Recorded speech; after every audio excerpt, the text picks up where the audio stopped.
Hi friend, ఈరోజు మనం Mirage movie review గురించి తెలుసుకుందాం. ఇది మనం దృశ్యం సినిమా డైరెక్టర్ జీతు జోసెఫ్ తీసిన సినిమా. ఇది మలయాళం మూవీ. మనకు ఇది సోనీ లైవ్ లో అవైలబుల్ ఉంది. ఇది ఒక థ్రిల్లర్ మూవీ.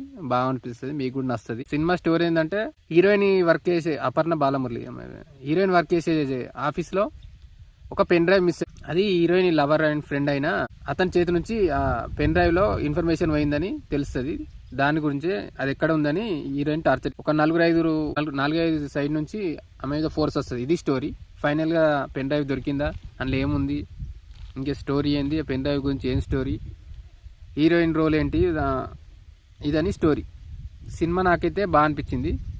మీరు కూడా చూడండి, నచ్చుతుంది. థ్రిల్లర్ మూవీస్ నచ్చే వాళ్ళకి సినిమా బాగా నచ్చుతుంది ఎస్పెషల్గా. ఎందుకంటే మీరు దృశ్యం డైరెక్టర్ అయినా ఆటోమేటిక్గా మీ ట్విస్ట్లు థ్రిల్లర్స్ ఎక్స్పెక్ట్ చేస్తారు. సినిమా కూడా అట్లే ఉంటుంది. మీరు కొంచెం రేటింగ్ మీకు ఆల్రెడీ క్రిటిక్స్ నుంచి కానీ రేటింగ్స్ కానీ కొంచెం అటు ఇటుగా రావచ్చు. కాకపోతే సినిమా థ్రిల్లర్స్కి మాత్రం కంపల్సరీ నచ్చుతుంది.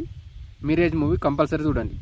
మాది మలయాళం మూవీ కాబట్టి చాలా వరకు తెలియని ఫేసెస్ ఉంటాయి. మనకు ఒక అపర్ణ బాలమురళి సూర్యతో నటించిన ఆకాశవాణి అద్దరు ఆ సినిమాల హీరోయిన్ ఒకటి, ఇంకొకటి సంపత్ రాజ్ మన మిర్చి సినిమాల విలన్ కానీ చాలా సినిమాల విలన్ ఉంటుంది కదా, ఆయన ఒక్కని తెలిసిన ఫేసెస్ ఉంటాయి. చాలా వరకు మనకు తెలియని ఫేసెస్ ఉంటాయి. కాకపోతే సినిమాలో అది మనకు తెలియని ఫేసెస్ లో అనిపించదు. కథలో మూవ్ అయిపోతుంటాం మనం, ఎప్పటికప్పుడు ట్విస్ట్లు వస్తూనే ఉంటాయి.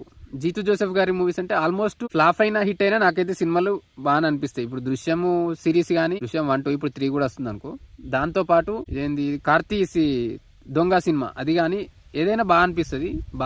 అది సినిమా హిట్ అయినా ఫ్లాప్ అయినా బాగుంటుంది. మీ థ్రిల్లర్ లవర్స్ కి మాత్రం ఎస్పెషల్లీ నచ్చుతుంది. ఇది అందరూ మీకు ఆల్రెడీ మీకు రివ్యూ తెలిసే ఉండదు సినిమా.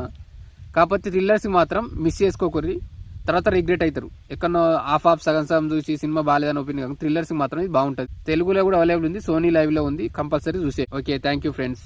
ఇది నా ఒపీనియన్. మీరు చూసిన ఉంటే మీకు ఎలా అనిపిస్తుందో కూడా కామెంట్ చేయండి.